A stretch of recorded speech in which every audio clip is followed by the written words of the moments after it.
muy buenos días, muy buenas tardes o quizás muy buenas noches, estimado oyente, según sea la hora y el país donde se encuentre.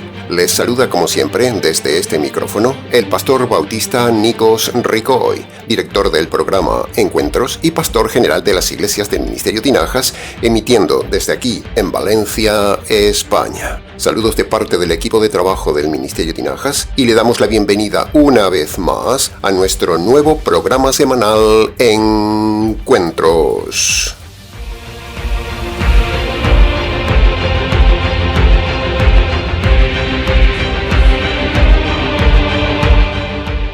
Continuamos hoy, estimado oyente, con el nuevo estudio expositivo de la primera carta de Pedro.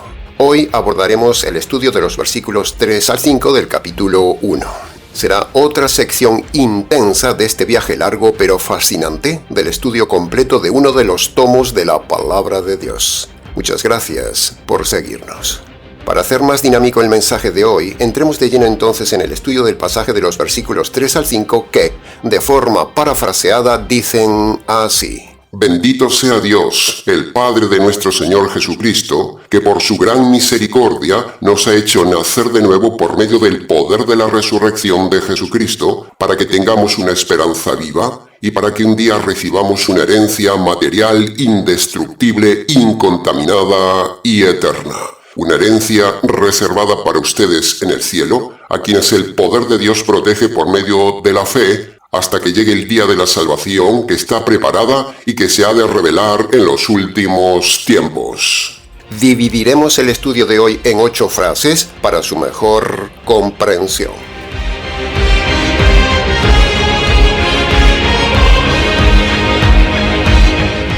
Entremos entonces en el análisis, comentario y enseñanzas de la primera frase en el versículo 3 que dice: Bendito sea Dios, el Padre de nuestro Señor Jesucristo. Punto número 1. Preste mucha atención, estimado oyente, a este primer punto muy intenso. Toda persona que no se ha convertido por medio del Evangelio en Marcos capítulo 1 versículo 15, aún siendo religiosa, aún estando metida en las iglesias, por mucho que alabe a Dios, por mucho que ore a Dios, por mucho que rece a Dios, Dios no le va a oír nunca. Se lo repito. Toda persona que no se ha convertido por medio del Evangelio, Dios no le va a oír nunca. Así que imagínese el panorama de las iglesias. Nadie está siendo escuchado por Dios. La gente está orando al aire.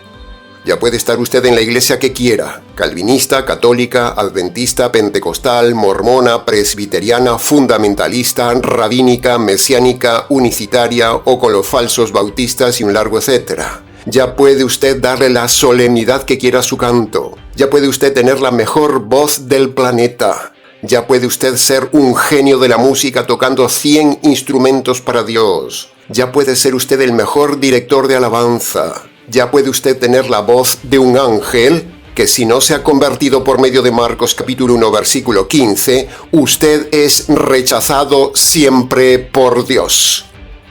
Isaías capítulo 1 versículo 15 dice: Cuando levantan sus manos para cantar, yo aparto de ustedes mis ojos. Aunque multipliquen sus oraciones hacia mí, yo no las escucharé nunca, pues tienen sus manos llenas de pecados. Este es un versículo dicho en su día directamente a gente religiosa.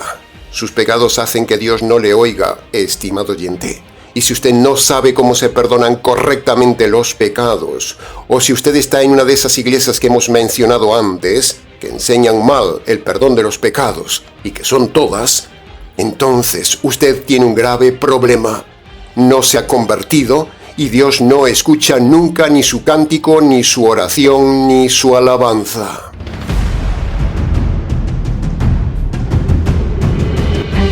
Para que Dios escuche su alabanza, su bendición, sus canciones, sus oraciones, sus manos alzadas al cielo o sus rodillas, para todo esto usted tiene antes necesariamente que humillarse ante Dios por medio de los 2 requisitos que le manda Dios en Marcos capítulo 1 versículo 15 para que le pueda escuchar. ¿Cuánta gente hay engañada orando al aire, estimado oyente? ¿Cuánta gente engañada en este punto? Para preguntas del tema, escríbanos.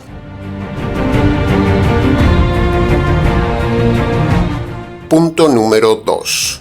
Los pastores, sacerdotes y rabinos engañan a toda la gente cuando permiten entrar a todo el mundo en sus iglesias, cuando permiten entrar a inconversos, a políticos, a familiares, a periodistas, a personalidades, a famosos, a cantantes, a turistas, etcétera, etcétera.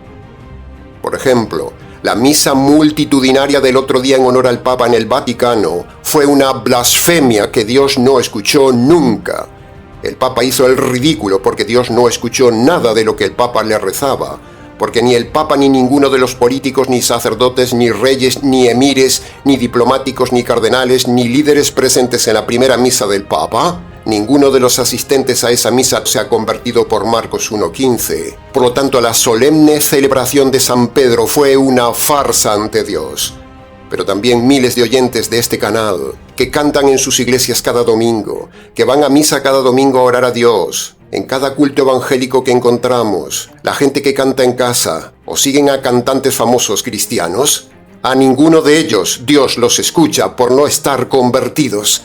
El tema es muy serio. Sin conversión no vale ninguna oración.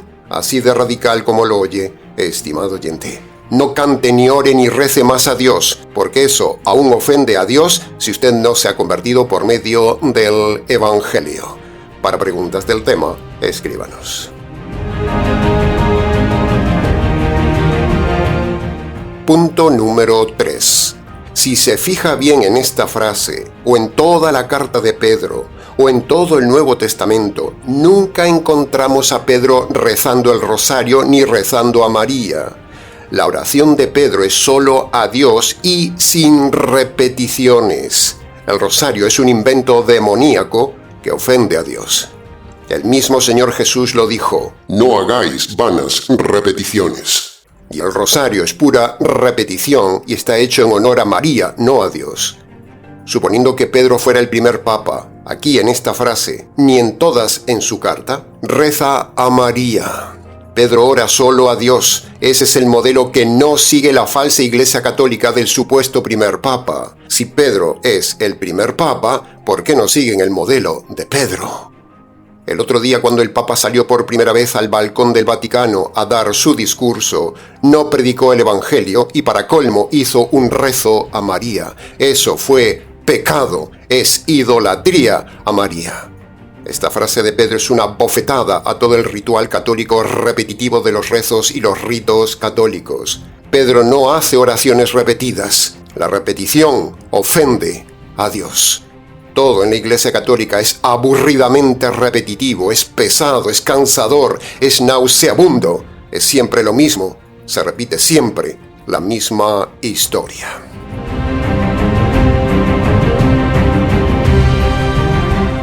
Punto número 4.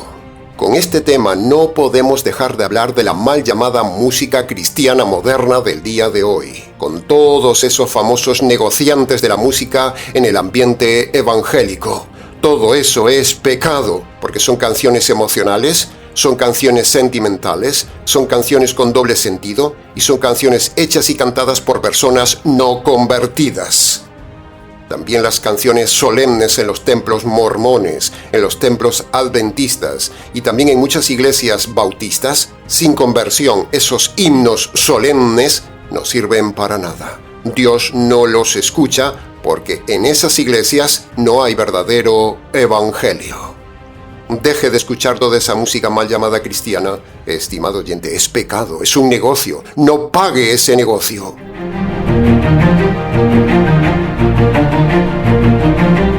No podemos dar aquí nombres de famosos cantantes cristianos, pero el primer cantante favorito que ahora mismo le venga a la mente, ese es un perdido, porque no hay ni un solo cantante de la famosa farándula de la música cristiana que se haya convertido por medio de Marcos capítulo 1 versículo 15. Los conocemos a todos y ninguno se ha convertido por medio del verdadero evangelio ni por medio de Marcos capítulo 1 versículo 15. Por lo tanto, sus canciones no suben a Dios. Ya hemos puesto en el canal testimonio de cantantes famosos mal llamados cristianos con un testimonio de conversión falso. ¿Recuerda aquel cantante que quiere que llueva café? Pues su testimonio de conversión es falso. Lo hemos demostrado un día en el canal. Todo cantante que se haya convertido por medio de lo que Jesús dice en Marcos capítulo 1, versículo 15, no cantaría las canciones que vemos en el día de hoy. Toda la música moderna cristiana de hoy es falsa, y aún la música solemne antigua de himnos. Muchos de esos himnos son errados en doctrina, por ejemplo, todos esos himnos que cantan a la sangre de Cristo. Queda dicho. Para preguntas del tema, escríbanos. Y punto número 5 de la primera frase. En esta frase vemos también la centralidad teológica de Pedro en el Padre. Este es el tema teológico de este mensaje. ¿Por qué se centra en el Padre y no en el Hijo o en el Espíritu Santo? Bueno, porque como dijimos el otro día, en Dios hay una jerarquía, hay un orden interno y hay una autoridad entre ellos tres. Pedro nos muestra aquí la centralidad teológica del Padre, pero no por ello se descarta la divinidad e igualdad de los otros dos miembros de Dios. Una cosa es la autoridad, otra cosa es la divinidad. Se lo repito, una cosa es la autoridad y otra cosa es la divinidad. En Dios hay una sola autoridad, pero hay tres seres divinos. En una familia, por ejemplo, de 3 personas, los 3 son humanos. Esa es su naturaleza. Los 3 son iguales en atributos y derechos. Pero nadie es más que nadie. La autoridad de los 3 la tiene solo el padre de familia. Así es con Dios. Dios es una unidad plural, un equipo de trabajo armonioso, una empresa activa, una familia con orden, donde hay igualdad de naturaleza divina, funciones diferentes, pero solo una autoridad, el Padre. En este caso, Pedro nos enseña que el Padre es la cabeza, la autoridad de los 3. La autoridad de todo está en el Padre, pero la relación del convertido, la relación del cristiano es con el Hijo, no con el suegro. El Hijo de Dios es el esposo de la esposa, la Iglesia. Cuando una esposa se casa con alguien, la relación es con el hijo, no con el suegro, aunque la autoridad de todo la tenga el suegro. El convertido alaba al Padre, pero no le pide nada al suegro. Las peticiones del convertido son al esposo, son al hijo, no al Padre del Hijo ni al Espíritu Santo. Por eso cuando usted ve a pastores pedirle cosas al Padre o al Espíritu Santo, están todos errados, porque la esposa le pide al esposo, no al suegro. Para preguntas del tema, escríbanos.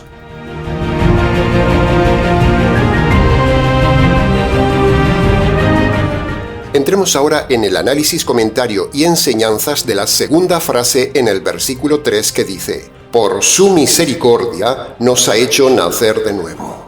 Punto número 1. Una cosa es la misericordia de Dios y otra cosa es la paciencia de Dios. Preste atención a la diferencia. Dios, como juez, no tiene misericordia ni ama al hombre inconverso, como dicen por ahí, porque el hombre es un delincuente. Ningún juez justo en la tierra puede tener misericordia ni amar a un delincuente, porque eso sería injusto, sería un delito de parte del juez.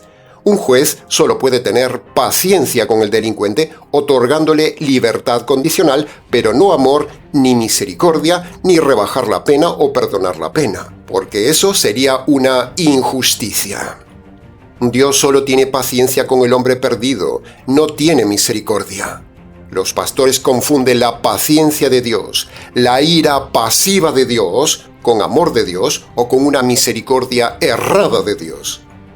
La Biblia dice que Dios está enfurecido con el hombre, pero está quieto, está paciente, está contenido en su ira. Pero estar quieto no significa que ame al pecador. Eso de que Dios ama al pecador y aborrece el pecado es una de las más grandes mentiras de la humanidad, inventada por las iglesias para captar adeptos.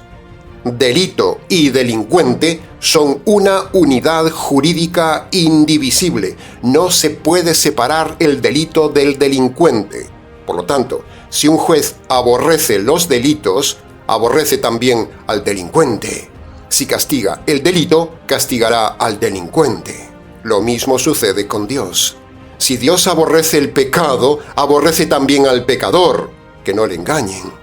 Por eso, si usted se pone a rezar al juez, a alabar al juez, a cantarle al juez, siendo delincuente, usted está haciendo el ridículo. Es más, le está ofendiendo y es un delito.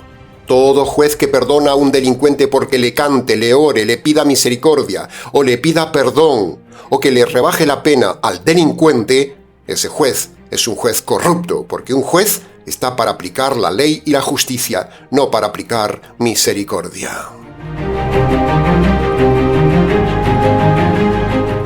Ahora, no menos cierto es que la misericordia de Dios también está en la Biblia, pero está mal aplicada y mal explicada por los pastores y sacerdotes que manipulan a su favor lo de la misericordia de Dios para ganar adeptos. La misericordia de Dios en la Biblia es solo para los ya convertidos, excepto en el caso especial que veremos hoy. Se lo repito. La misericordia de Dios en la Biblia es solo para los ya convertidos, excepto en el caso especial que veremos hoy. Preste mucha atención porque vamos a revelarle cómo se conjuga la paciencia de Dios con la misericordia de Dios en el inconverso. Dios tiene paciencia con el hombre perdido toda la vida, estimado oyente. No le quita la vida por paciencia. Lo dice el mismo Pedro en su segunda carta, capítulo 3, versículo 15. La paciencia de Dios es para salvación. Pero ahora veamos un pasaje clave para entender cómo encaja la misericordia de Dios con la paciencia de Dios en la salvación. Veamos lo que dice Pablo en Tito capítulo 3, versículo 5. Dice: Nos salvó por su misericordia. Ahí tenemos la misericordia de Dios al pecador en el momento de la salvación, en el momento del nuevo nacimiento, cuando el hombre se humilla ante Dios el juez y obedece los dos requisitos jurídicos de Marcos 1:15, en ese instante, en el instante de la salvación, en ese momento de la conversión, en el momento del nuevo nacimiento, cuando el hombre delante de Dios el juez se ampara ante la enmienda de Marcos capítulo 1 versículo 15, la ley que el mismo Dios diseñó, es ahí cuando Dios cambia y tiene misericordia del pecador, porque el pecador se está agarrando a las condiciones jurídicas que pone Dios el juez para perdonar al hombre. Marcos capítulo 1 versículo 15 hace que Dios desvíe la ira contenida, postergue la muerte del pecador y escuche por primera vez al pecador y entonces lo perdone.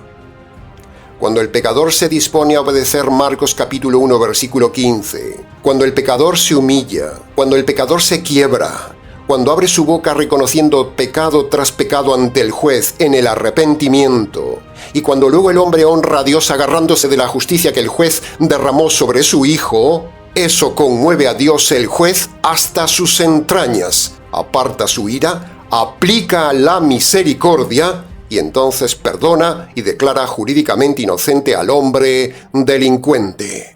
Es decir, en el momento cuando el hombre le aplica Marcos 1:15 a Dios, Dios le aplica la misericordia al hombre. Se lo repito. En el momento cuando el hombre le aplica Marcos 1:15 a Dios, Dios le aplica la misericordia al hombre. Solo en ese momento Dios es misericordioso con el hombre. Para preguntas del tema, escríbanos.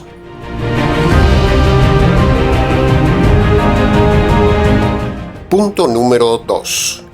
La frase menciona el famoso tema teológico de nacer de nuevo, una doctrina importantísima, otra doctrina muy mal enseñada en las iglesias. Primero, el término nacer de nuevo es una ilustración, o, dicho de otra manera, en términos de gramática, es una metáfora que usa Jesús y Pedro para enseñar algo espiritual. Segundo, nacer de nuevo es un mandamiento universal de Dios a todo hombre para salvarse. Tercero, el nuevo nacimiento es una doctrina que implica que el hombre tiene libre albedrío. Y cuarto, el nuevo nacimiento es un término exactamente igual que la conversión o que la salvación. El famoso pasaje a fortiori de Juan capítulo 3, paralelo y más amplio a este pasaje de Pedro, confirma estos 4 puntos dichos antes, y a la vez es una bofetada a los calvinistas. Cuando usted lee Juan capítulo 3, versículo 3 y versículo 7, usted ve que el lenguaje de Jesús en esos versículos, Jesús le pasa la responsabilidad a la persona para nacer de nuevo, o sea, para salvarse. El versículo 3 dice, el que no nace de nuevo. Esa frase implica, por la ley de la inferencia, que la responsabilidad del nuevo nacimiento está en el hombre. Y por la ley hermenéutica de la gramática, la frase el que implica también que la responsabilidad está en la decisión soberana de la persona en nacer de nuevo o no. O dicho en otras palabras, la salvación depende solo de la persona, no de Dios. Tome Juan capítulo 3, versículo 7 y sígame. Se lo voy a leer en versión latinoamericana y parafraseada para que lo comprenda mejor. Dice el Señor a Nicodemo: Nicodemo, que no te resulte extraño que yo te diga que es necesario que tú nazcas de nuevo. En ese pasaje, Dios, en la persona de Jesús, le dice al hombre que la salvación depende solo del hombre. Jesús es Dios y le dice a un hombre: tú tienes que nacer de nuevo espiritualmente. La salvación depende de ti, no de mí. Eso es lo que significa teológicamente Juan capítulo 3, versículo 3 y versículo 7. Los calvinistas no pueden con este pasaje. Jaque a los calvinistas.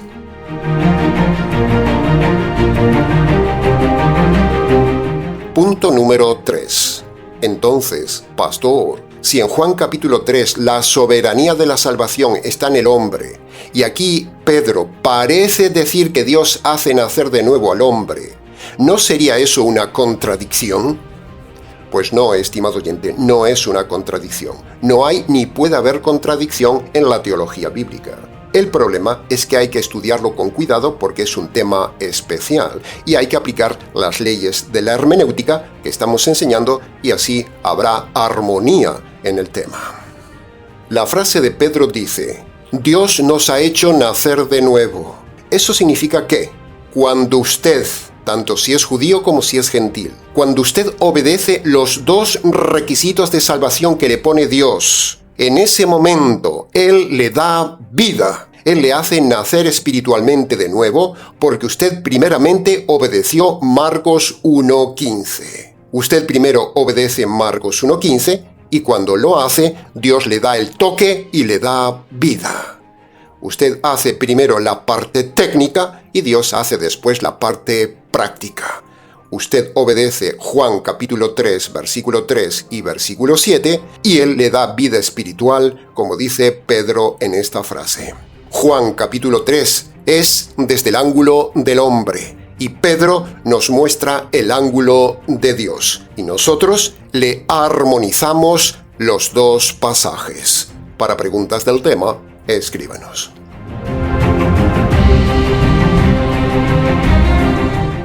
Punto número 4. ¿Qué es realmente eso de nacer de nuevo?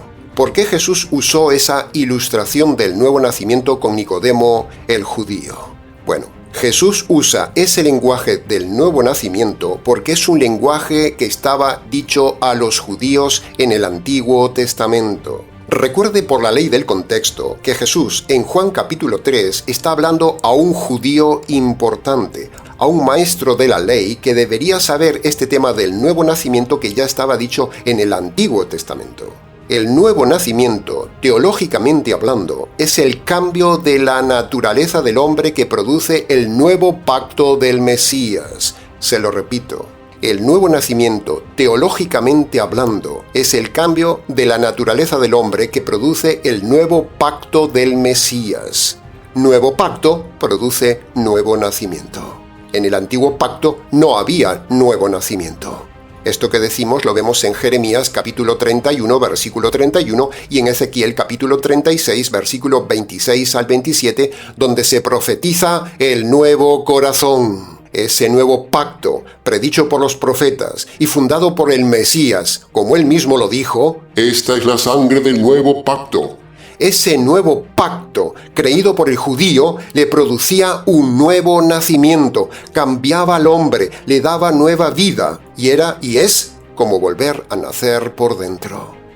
Entonces, dicho esto, unamos las piezas. Cuando el judío, primero, reconocía al Mesías que era el fundador del nuevo pacto, y segundo, cuando ese judío llevaba sus pecados al Mesías, esas dos cosas producían un cambio milagroso, un cambio extraordinario en la naturaleza espiritual del hombre judío. Le cambiaba por dentro, le cambiaba todo el corazón al judío.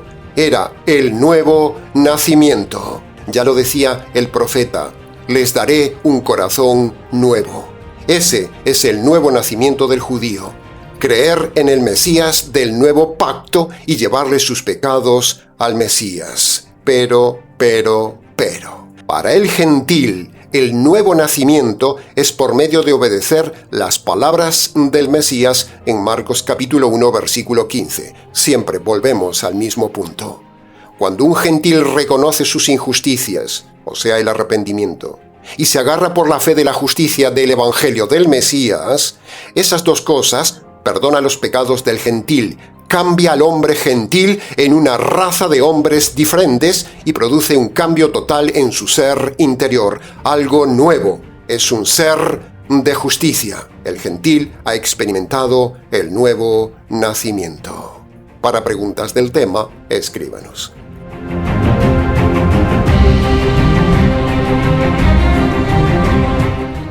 Entremos ahora en el análisis y comentario de la tercera frase en el versículo 3 que dice, por medio del poder de la resurrección de Jesucristo.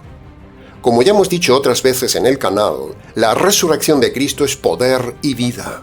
Por lo tanto, la resurrección de Cristo es lo que le da poder y vida a la persona cuando obedece Marcos capítulo 1, versículo 15. Marcos 1:15 funciona porque la resurrección está detrás de Marcos capítulo 1, versículo 15.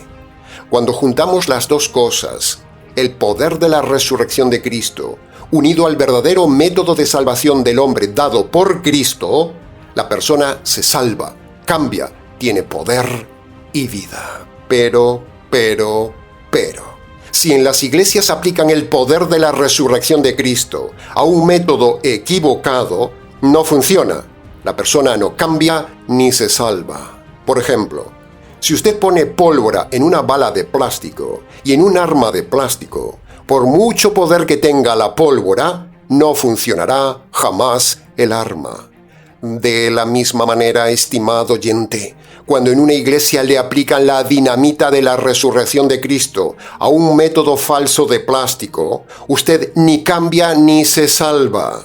Por ejemplo, si aplicamos el poder de la resurrección a la oración de fe americana, eso no cambia ni salva a nadie, porque la oración de fe y aceptar a Jesús en el corazón, eso es falso, eso es plástico americano.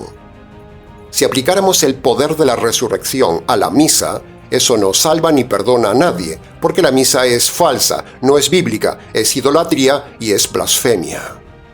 Si aplicáramos el poder de la resurrección al bautismo, eso no perdona ni salva a nadie, porque el poder de la resurrección es espiritual y el agua es material. Son incompatibles. Si aplicamos el poder de la resurrección a cualquier otro método que no sea Marcos 1:15, usted nunca será salvo y esa es precisamente la realidad del día de hoy en todas las iglesias. Y entonces el día de la muerte se llevará usted una terrible sorpresa al ver que lo que le enseñaron en su iglesia no valió para salvarle, no tenía poder. Pero ya será demasiado tarde, porque habrá un tremendo terror terrible sin salida al ver que ya no hay opciones de salvación jamás.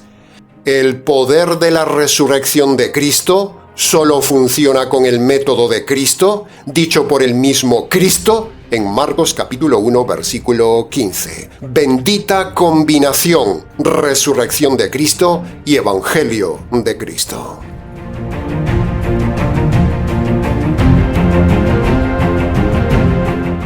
Entremos ahora en el análisis, comentario y enseñanzas de la cuarta frase del versículo 3 que dice, para que tengamos un día una esperanza viva.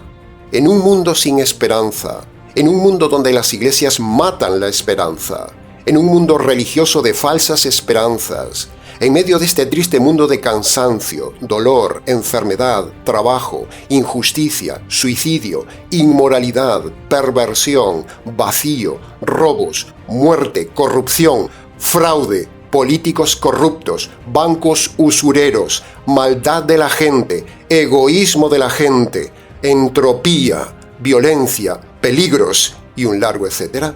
¿Qué esperanza hay en esta vida? Ninguna. Todo es vanidad de vanidades y hastío en la vida. Hoy como ayer, mañana como hoy y siempre igual. La realidad demuestra que la felicidad no existe ni siquiera en los ricos. Por lo tanto, esta es una de las frases más maravillosas de la Biblia. Pedro nos da esperanza de vida, de paz, de felicidad, de justicia real y viva un día por medio del poder de la resurrección, por medio del poder del nuevo nacimiento y por medio del poder del Evangelio. Bendita esperanza. En esta vida, estimado oyente, por mucho que luche por vivir bien, por ser feliz, por estar estable, por estar libre de problemas, yendo a Estados Unidos, yendo a Australia, viniendo a Europa, no se preocupe.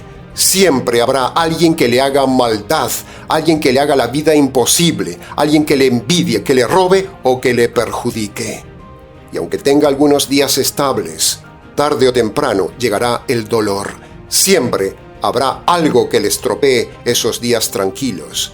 Una enfermedad, un accidente, un incendio, un robo, una muerte repentina e inesperada, etcétera, etcétera. Siempre hay algo que le corte la esperanza de una buena vida en la tierra. Dios dice que aquí, en la tierra, no esperemos la felicidad, sino el dolor.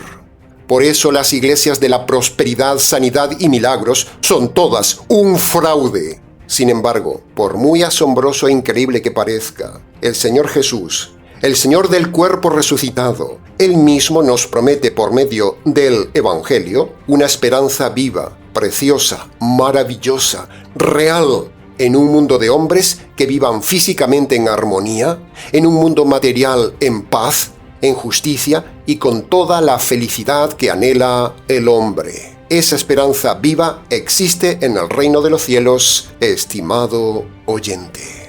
Así que ánimos. Abandone sus iglesias que no le dan esperanza o le dan una falsa esperanza. No se suicide, estimado oyente, por mucho que en esta vida haya fallado, por mucho que las cosas estén difíciles. No se suicide, porque del otro lado de la muerte es 1000 veces peor que esta vida, y allí ya no hay esperanza, ni perdón, ni podrá suicidarse al ver la terrible realidad infinitamente peor que hay en aquella vida. Estimado oyente, hay esperanza.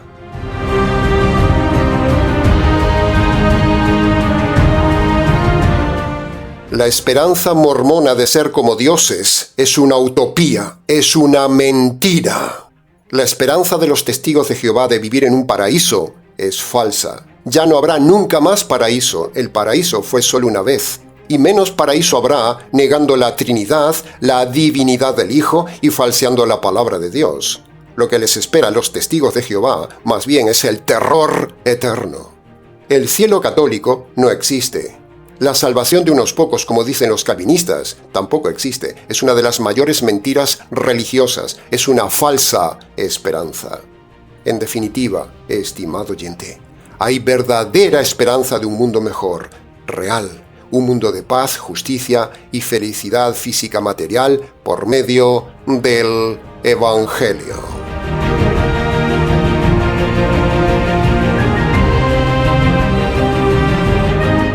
Entremos ahora en el análisis, comentario y enseñanzas de la quinta frase en el versículo 4 que dice: para que recibamos una herencia material indestructible, incontaminada y eterna, una herencia reservada para ustedes en el cielo. Punto número 1. Empecemos por la frase final: una herencia para ustedes en el cielo.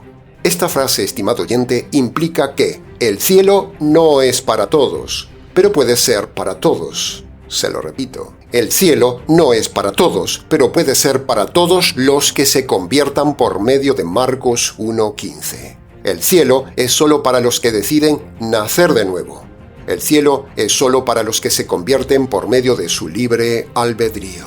Marcos 1:15 es la clave de todo. Cuando usted pasa por esa puerta estrecha, dejando toda su ropa sucia de sus pecados en la puerta, y cruza la puerta en su libre albedrío, y toma del otro lado la vestidura de la justicia del Hijo, usted ahí recibirá toda la herencia de Dios.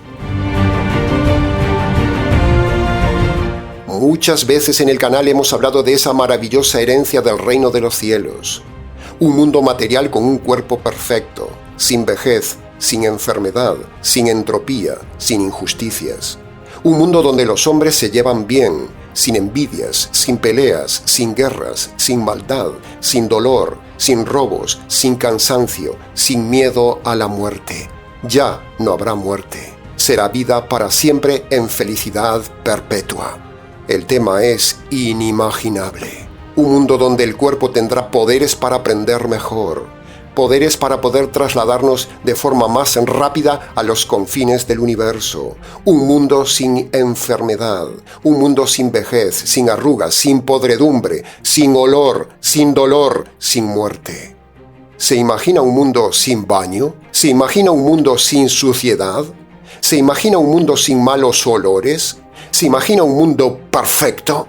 ¿Se imagina un mundo visualmente asombroso de luz, de grandiosidad, de estructuras gigantescas, de lugares físicos únicos? Si ya el planeta Tierra estando estropeado, algunos lugares son maravillosamente idílicos, imagínese un planeta nuevo, material y perfecto, y un universo de universos de lugares físicos increíbles. ¿Se imagina seres nunca vistos? ¿Se imagina construcciones gigantescas maravillosas que ojo no vio, ni oído yo, ni mente imaginó, ni se ha visto nunca en películas humanas? Jesús habló de ciudades en el reino cuando dijo: Gobiérname 10 ciudades. Tienen que ser ciudades únicas, limpias, con orden, con belleza, con luz, sin delincuencia. ¿Se imagina la convivencia con otros seres en estado de perfección, aprendiendo, viajando, compartiendo, charlando en reuniones celestiales contando a otros las maravillas de la salvación? Se imagina sonidos tremendos donde la alabanza estremece el cuerpo y el alma. Se imagina la solemnidad de la alabanza al Hijo en un protocolo diseñado por querubines con sonidos únicos en el templo de Dios en el reino. Si la solemnidad del templo de Israel hacía temblar, si la presencia de Dios en la montaña hacía temblar de temor, imagínese el impresionante espectáculo ceremonial y majestuoso del Rey del Reino en la explanada del inmenso templo majestuoso de Dios en el cielo. Allí todo es grande, impresionante, gigantesco, solemne hasta la médula. Imagínese un firmamento áureo interminable, donde constelaciones de querubines entonan armonías celestiales para el Rey. Imagínese la luz diamantina emanando del centro del trono del divino Rey, envolviendo a miríadas de almas en una bienaventuranza inefable, en una unidad inimaginable del alma entre todos, en un verdadero sentir sin mancha humana.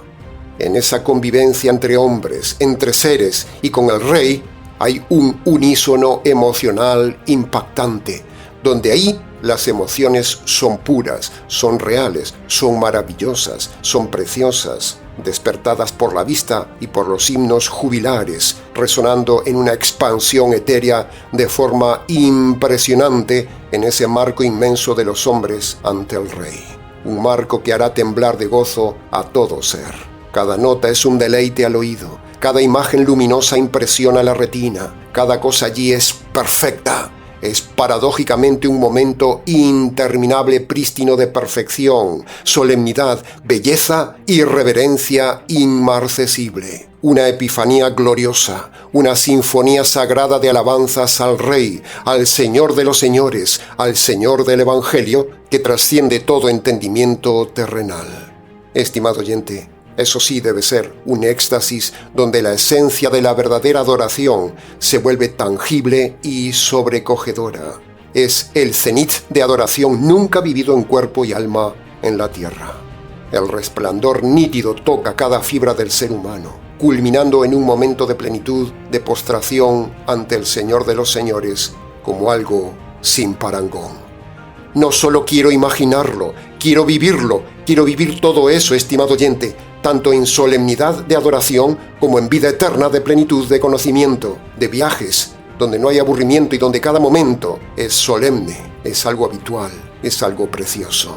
Usted también puede vivirlo un día por medio del Evangelio. Este mundo no vale la pena.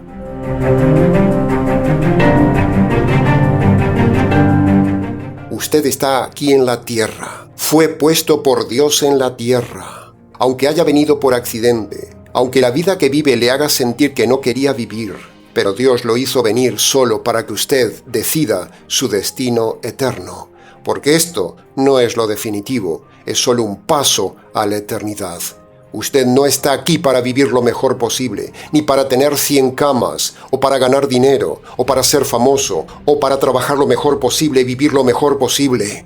Usted no está aquí para estar de vacaciones en la Polinesia, o para buscar el sueño americano o el sueño europeo, o para buscar la buena vida. Usted está aquí, en este lugar, para decidir su futuro eterno. Usted y yo fuimos puestos aquí en la tierra por Dios para que con nuestro libre albedrío decidamos tener o no esa herencia que habla Pedro que Dios dará un día a los hombres. Por muy dura que sea su vida, por muy miserable que sea, por mucha deformación y enfermedades físicas que tenga, eso es temporal, estimado oyente, y Dios le da esperanza y posibilidad de una herencia eterna inimaginable. Vale la pena vivir con esta esperanza de la herencia del reino, que solo se obtiene por medio del Evangelio. Se lo va a perder.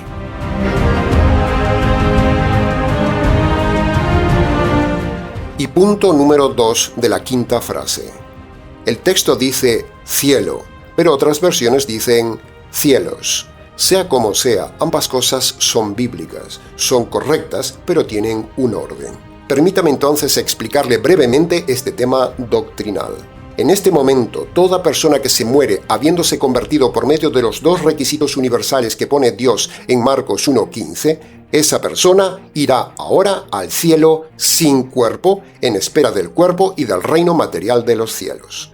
Pero, por el contrario, toda persona que se muere ahora mismo sin conversión, sin el perdón de los pecados, toda persona que ahora está metida en cualquier iglesia, toda persona inconversa, sean religiosos o ateos, sean paganos o de la religión que sea, todos esos, ahora mismo cuando mueran, van sin cuerpo, solo va su alma, a la cárcel de oscuridad y agonía en espera del día del juicio. Desde el ateo más recalcitrante, pasando por cualquier calvinista, todo pentecostal, ateo, católico, rabino, adventista, mormón, testigo, papa o cardenal, obispo o sacerdote, pastor, pastora o rabino, todos estos, al momento de morir, van directamente a una cárcel de oscuridad comúnmente llamada el infierno, es decir, un lugar terrible de agonía en espera de recibir un cuerpo el día del juicio final, cuando definitivamente con cuerpo y alma los impíos irán al lago de fuego ardiente, una tortura terrible e interminable. Escape de ahí, estimado oyente, escape de ahí hoy mismo por medio de Marcos capítulo 1, versículo 15.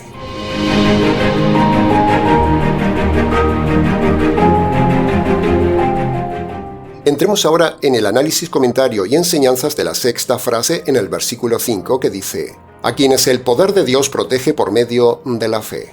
Esta frase se refiere a la seguridad y protección divina que tienen los creyentes de su salvación. La salvación no se pierde siempre y cuando esté fundada sobre el verdadero método de salvación. Este pasaje de Pedro significa que, preste atención, cuando usted se agarra al verdadero evangelio por medio de Marcos 1:15, el evangelio lo agarra a usted y lo protege para siempre. Se lo repito. Cuando usted se agarra al verdadero evangelio por medio de Marcos 1:15, el evangelio lo agarra a usted y lo protege para siempre. El verdadero evangelio le da protección de su salvación toda la vida. El falso evangelio lo condena y no lo protege. Cuando una persona se aparta es porque nunca ha estado convertida. Era una persona engañada, intelectual, pero perdida. Porque el evangelio verdadero produce protección y permanencia. Recuerde lo que dice 1 de Juan capítulo 2, versículo 19. Para preguntas del tema, escríbanos.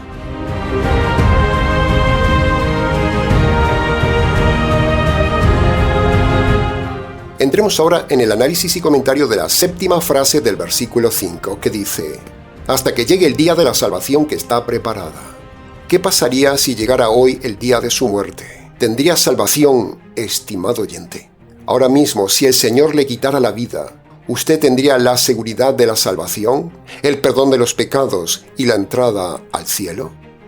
Desde ya le digo que, si usted está en una iglesia calvinista, católica, presbiteriana, pentecostal, arminiana, pelagiana, anglicana, mesiánica, mormona, unicitaria, fundamental, en los testigos o con los rabinos o con quien quiera, ahí no hay salvación, porque no tienen evangelio verdadero ni enseñan correctamente cómo se perdonan los pecados. Así que tenga cuidado, estimado oyente, porque el día de su muerte llegará, puede llegar hoy.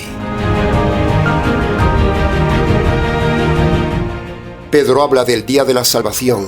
Entonces le preguntamos, ¿cuándo fue el día de su salvación? ¿Cómo fue su salvación? ¿Bautizándose? ¿Levantando la mano? ¿Repitiendo una oración? ¿Yendo a misa? ¿Tomando la primera comunión? ¿Yendo a la iglesia? ¿Leyendo la Biblia? ¿Entregándole la vida a Dios? ¿Creyendo las 4 leyes espirituales? ¿Creyendo en Jesús? Nada de eso le salva. Eso no es el momento ni el día de la salvación. Ese es el momento de confirmar su condenación.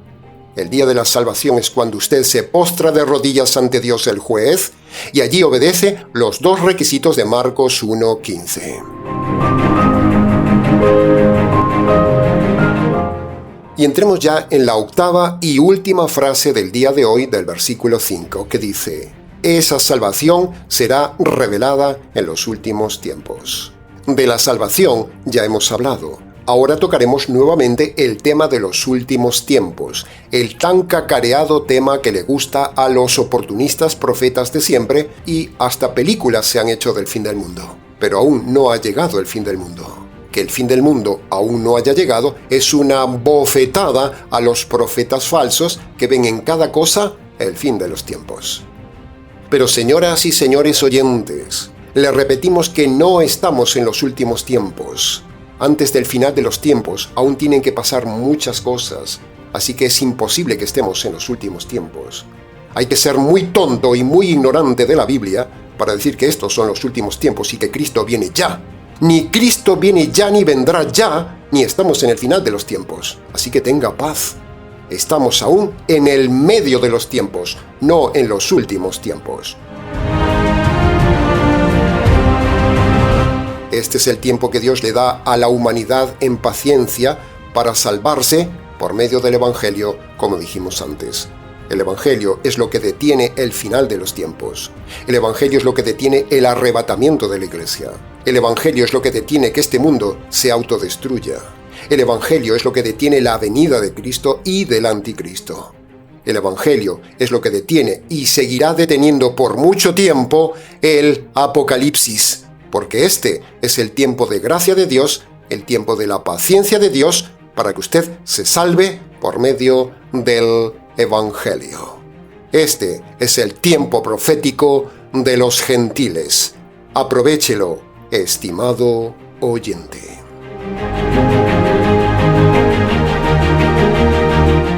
Bien, hasta aquí con la enseñanza del día de hoy.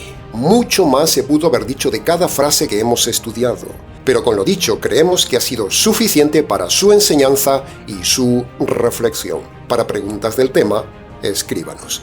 ministeriotinajas@gmx.es.